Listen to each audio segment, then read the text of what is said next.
Hi, this is Jennifer Matos with the Noah Webster House and West Hartford Historical Society, and I'm bringing you the 48th episode of the Armchair tour of West Hartford history.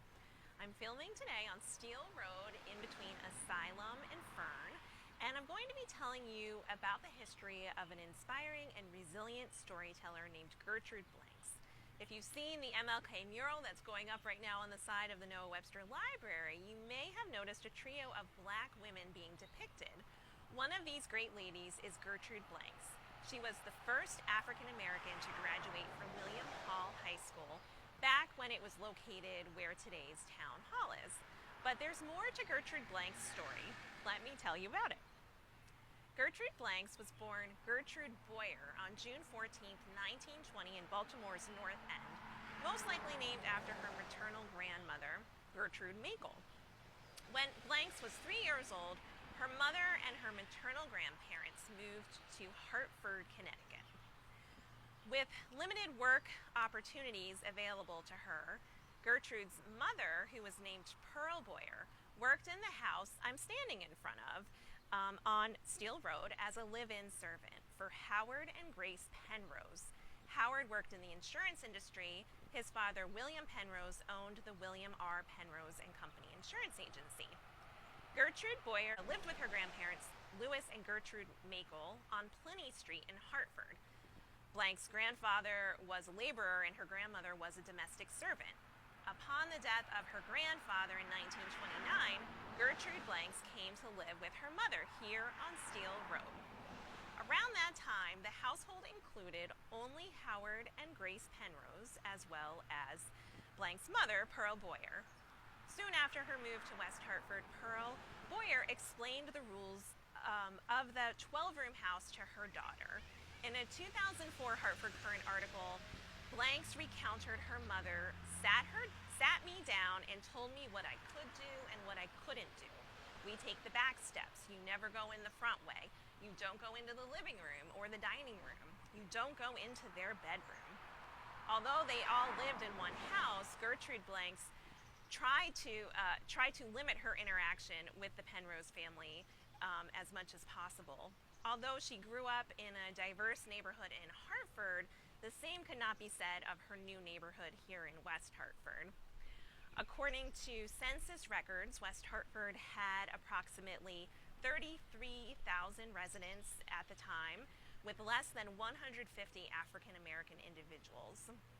With the support of the Penrose family, Gertrude Blanks attended West Hartford schools. She attended Morley Elementary School, Plant Junior High, and finally Hall High School, likely as the only black student in the West Hartford school system from 1930 to 1938. She was sometimes laughed at, punched, kicked, and once blocked from entering the school by classmates, but she never fought back for fear of harming her mother's job. In the same 2004 article, Blanks recounts her grandmother's instructions to her.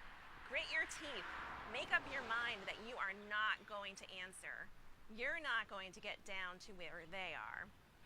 In 1938, Gertrude Blanks became the school's first African American graduate. According to her yearbook entry, Gertrude was a member of the Opera Club, the Senior Girls Club, the Economics Club, and the Athletic Association. Her nickname was Cookie, and the quote to describe her was, "She's always full of pep." Gertrude Blanks' life would prove that description. Soon after graduation, Blanks, her mother, and her grandmother moved to 290 Garden Street in Hartford, which is right near the Mark Twain House. Blanks married Leonard Blanks in 1944 and had 3 children. After the birth of her third son, she was diagnosed with what doctors believed to be a life-threatening case of rheumatic fever. Miraculously, Blanks survived and gradually regained the ability to walk, first with the help of crutches and canes, and eventually without any type of assistance.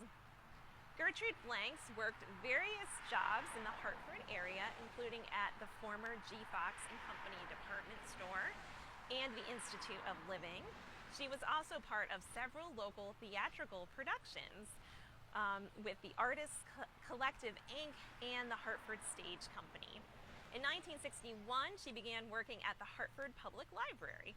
Although she was working as a book preparer, what became a 57-year storytelling career began one day when she filled in impromptu for a scheduled storyteller. During her 25 years working at the Hartford Public Library, Blanks became the library's outreach specialist and traveled to schools, libraries, and other community locations to tell stories.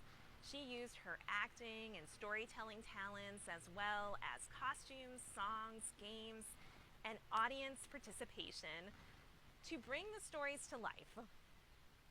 During her time at the library, Gertrude Blanks created about 50 story programs with themes including holidays and African folk tales. Included in her repertoire were stories of African American heroines such as Harriet Tubman and Sojourner Truth. Furthermore, in 1988, Blanks debuted I, Marcia, a story about Prudence Crandall, who was a school teacher in Canterbury, Connecticut, who sparked community discussion and was subsequently jailed for accepting a black female student into her school. Blanks told the story through the perspective of Marcia, who was a free black woman who worked with Prudence Crandall as a maid. Additionally, Blanks combined storytelling and social justice, speaking at local chapter meetings of the National Association for the Advancement of Colored People, the NAACP. At these meetings, Blanks told African folk stories and spoke about the legacies and missions of black leaders such as Rosa Parks. Although she retired in 1986, Blanks continued to perform most days at schools, churches, and museums.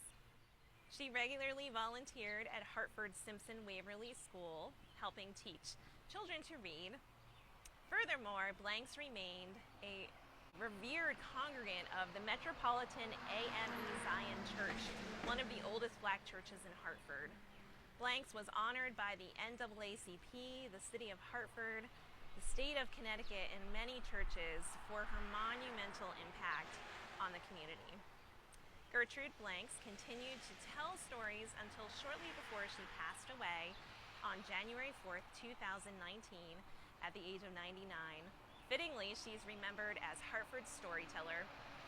This amazing woman, the first African-American person to graduate from Hall High School, a black woman who was not always made to feel welcome in West Hartford, is now being honored by the town as one of the prominent portraits included in the MLK mural that is being painted on the side of the library.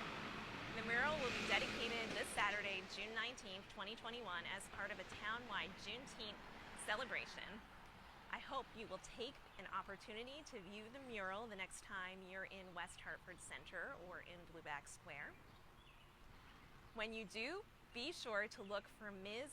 Gertrude Blanks, Hartford's Storyteller, one-time West Hartford resident and advocate for social justice.